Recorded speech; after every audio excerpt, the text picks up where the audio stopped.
So if everyone will take their water, if they haven't already, and please, before you drink your water or while you're drinking your water, realize that the water receives your message, your prayer, your blessing, or your intention. And so if you add that to the water, it will be received. And we're going to learn more about that very soon from Veda Austin. Veda is our water researcher, author, and our water goddess. I would say that she's followed in the water print of Masaru Emoto, who is the father who really taught us about the understanding of the memory of water. And Veda has taken this to a whole new dimension and level, sharing with us the secret intelligence of water. And Veda will be sharing pictures that she has created of water images that will blow your mind. So Veda, thank you so much for being with us and sharing with us your water wisdom and your water love. Thank you. So as Stuart said, I'm a water researcher. I live in New Zealand, as you can tell by my accent. And about 8 years ago, I was very interested in finding out for myself how water could store information. And I had read not only Masaru Emoto's work, but I had also read a very unusual and interesting little piece of information by a radionic engineer by the name of Thomas Hieronymus.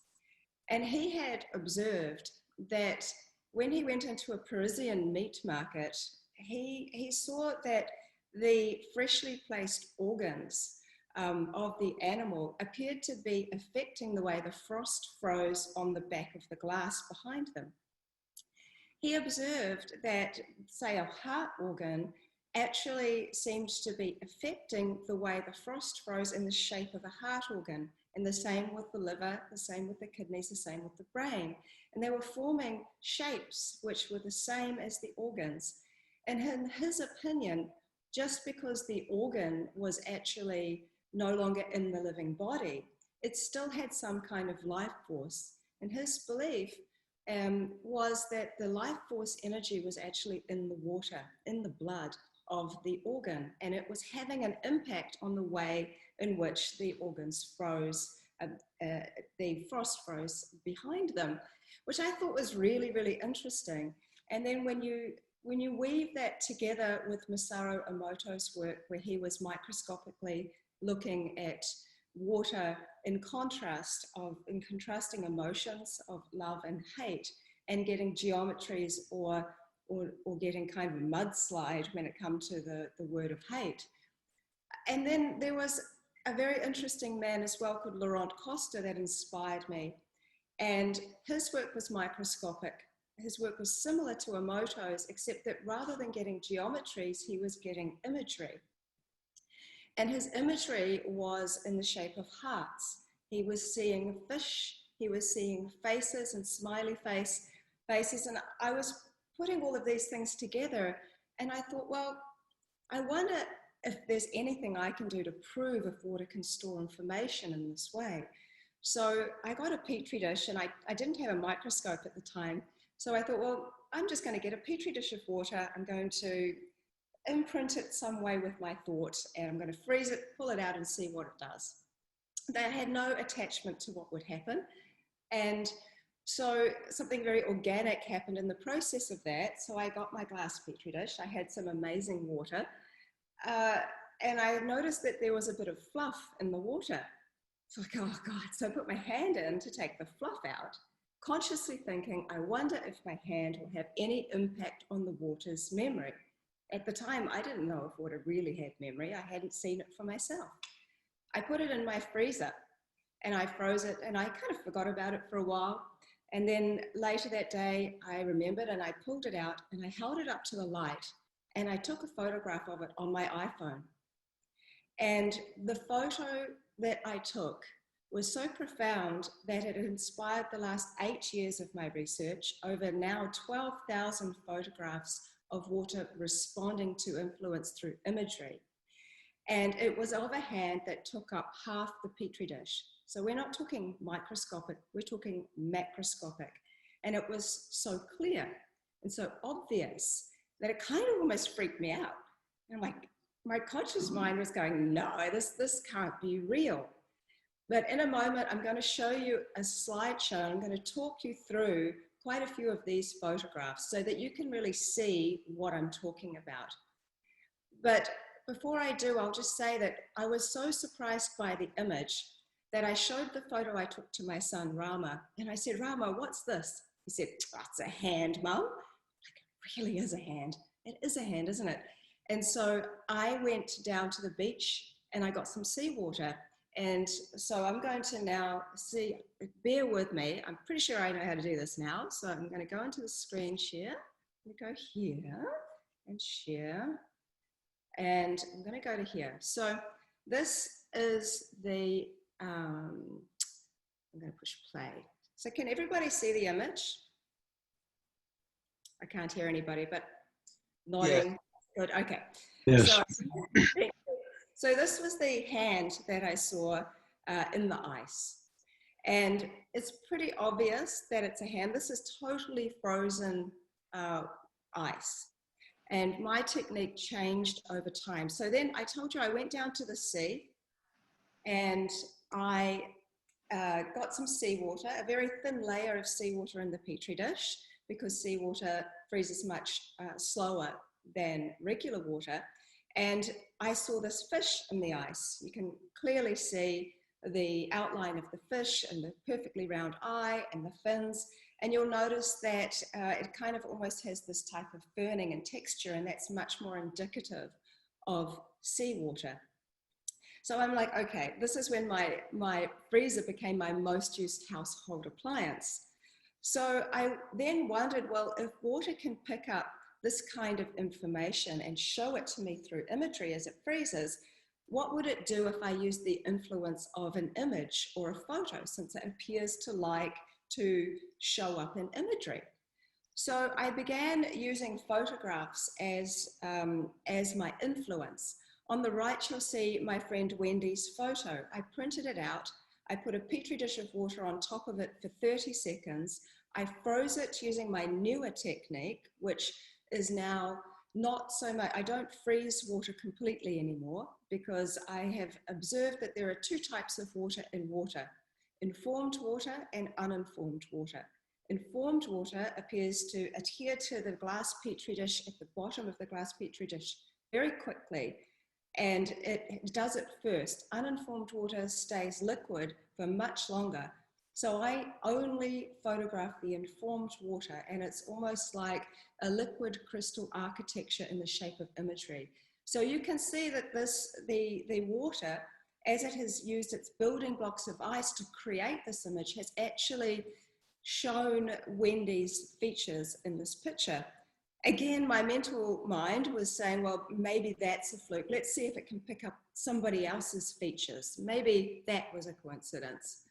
So I used this photo of my friend Igor. He is a scientist from the water conference, and he was interested in my work, and he didn't mind letting me use his photo. So again, I put the Petri dish of water on top of his photograph for 30 seconds, froze it, and you can see that it has picked up his specific features. You can see his profile, nose, and chin. They're all very specific to Igor. So then I wanted to see how complex water could get.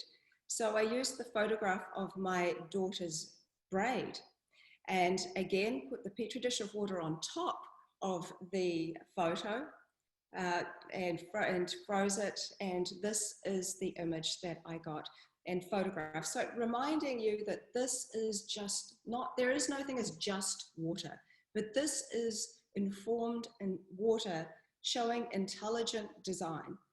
So what I'm seeing from the perspective of as an artist, because I also worked as an artist professionally for 12 years, just to actually paint or draw a braid is actually very complex. The fact that water has created and designed this is really quite incredible. So I wanted to see if that was a coincidence. So I did 3 different tests. These are repeat tests with that same image of a braid. These are 3 different Petri dishes that have given 3 different images of braids. And you can see that it's no coincidence.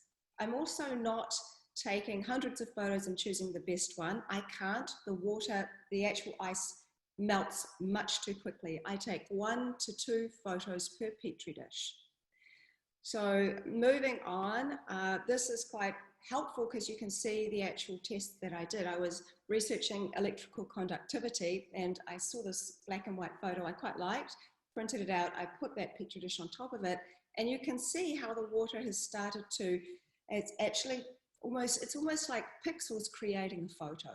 It's almost like the water molecules are all working as a collective to create imagery that is relative to the influence. So this is a fabulous example of water's ability to create complexity.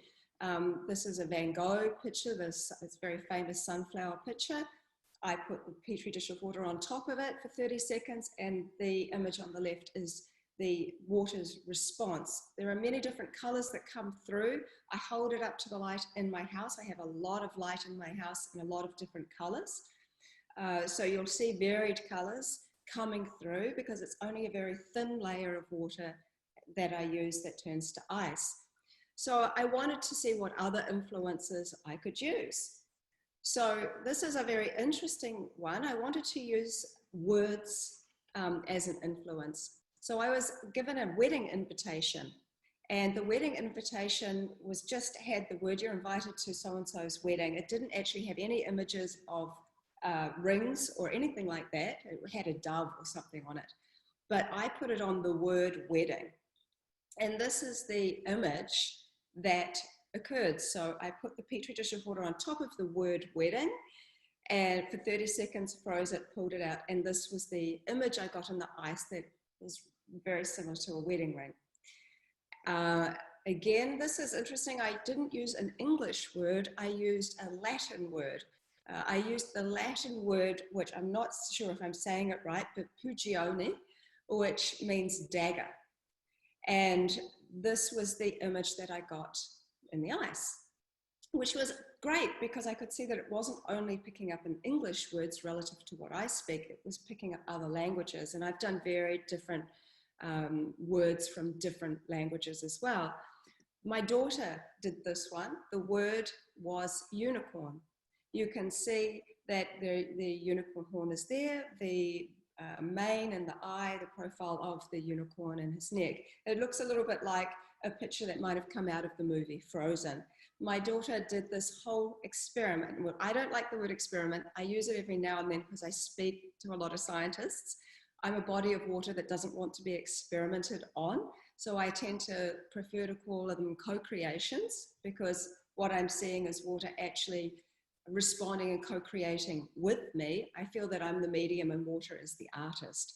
But my daughter did this entire co-creation on her own, and she even took the photo herself.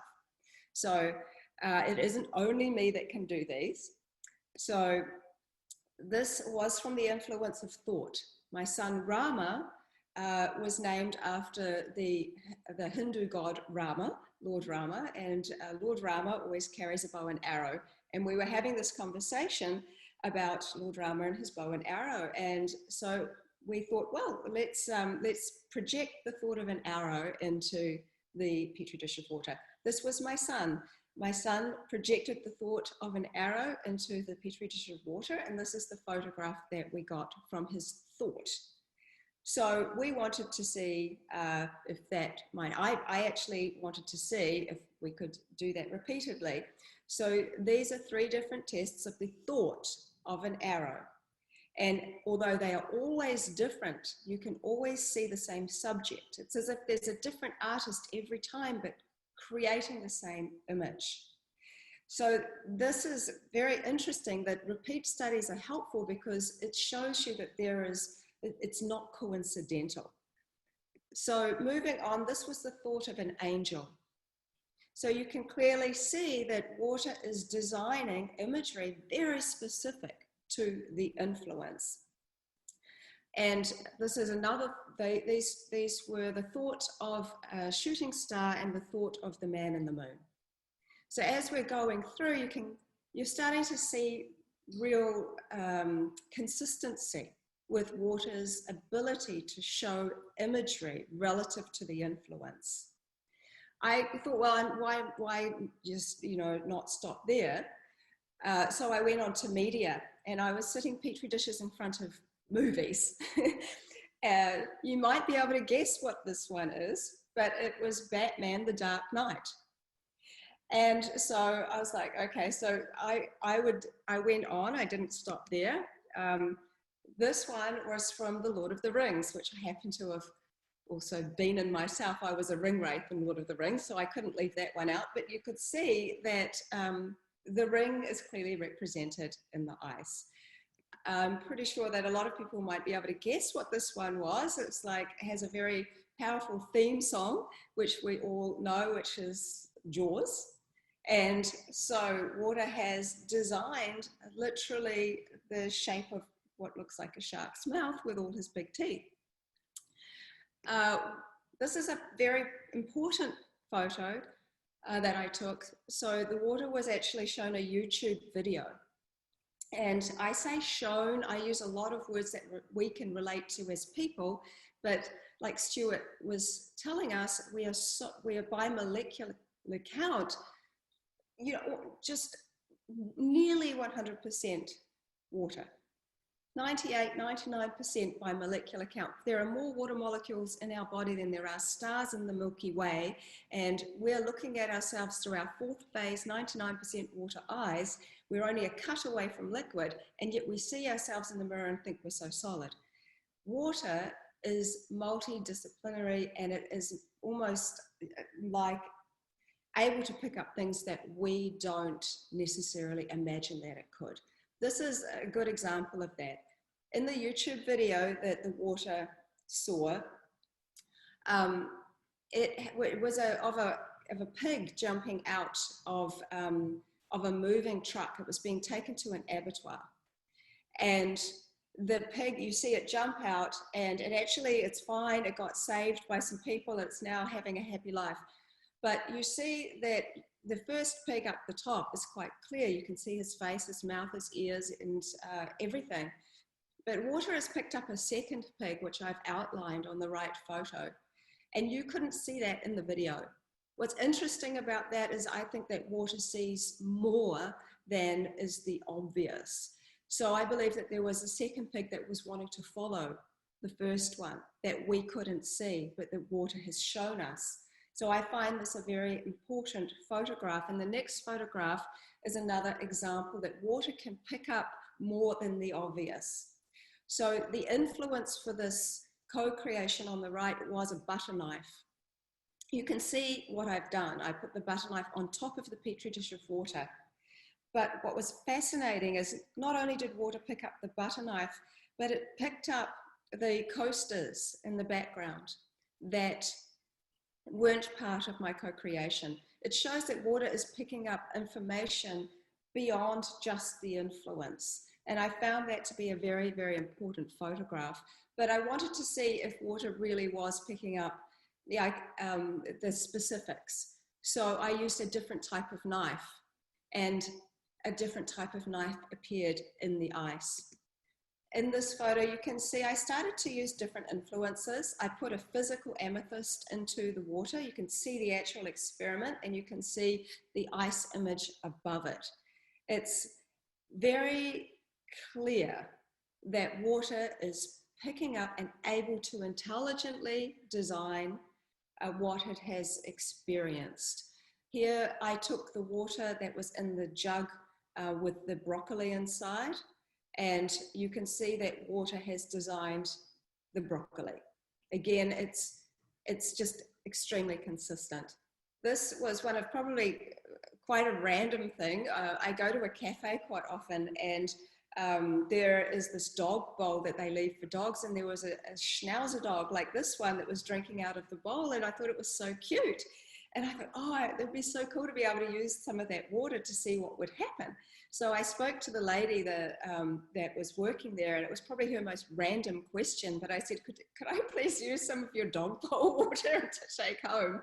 And she was so sweet because she knows what I do. And she's like, okay, but as long as you show me the photo. So I was like, sure. So I took it home and I froze it, and you can see that the dog clearly influenced the water. It almost looks like a sketch. moving on, this is a very powerful, important photograph. I have done a lot of influences over the time now, over the last 8 years. But since I am already right out there on the edge, there's nothing stopping me from doing anything I choose in this way, in this co-creation. So I said to water, do you know who I am? This is the spoken word. And water created on the left my initials in exactly the same way that I link them. You can see on the right, this is how I link my initials every single time I do it. But water has given me the new improved version. And in fact, I've done this test 3 times, and each time I've got a VA. I also said hi to water twice, and I've got hi in the water. This is, extremely important to see that not only is water picking up different kinds of influences, but there is a communication that is happening, a relationship that is happening between water and me, and water and other people that I've shown how to do this. And it is extremely profound, and every single time this happens, I'm blown away, because I have no expectation of water to do any of these things for me, because that would be arrogant. I actually think that this is fun. This is something that water and I are co-creating and doing together. I also have a very dear friend, mentor, Dr. Gerald Pollack. I'm sure many of you have heard of him.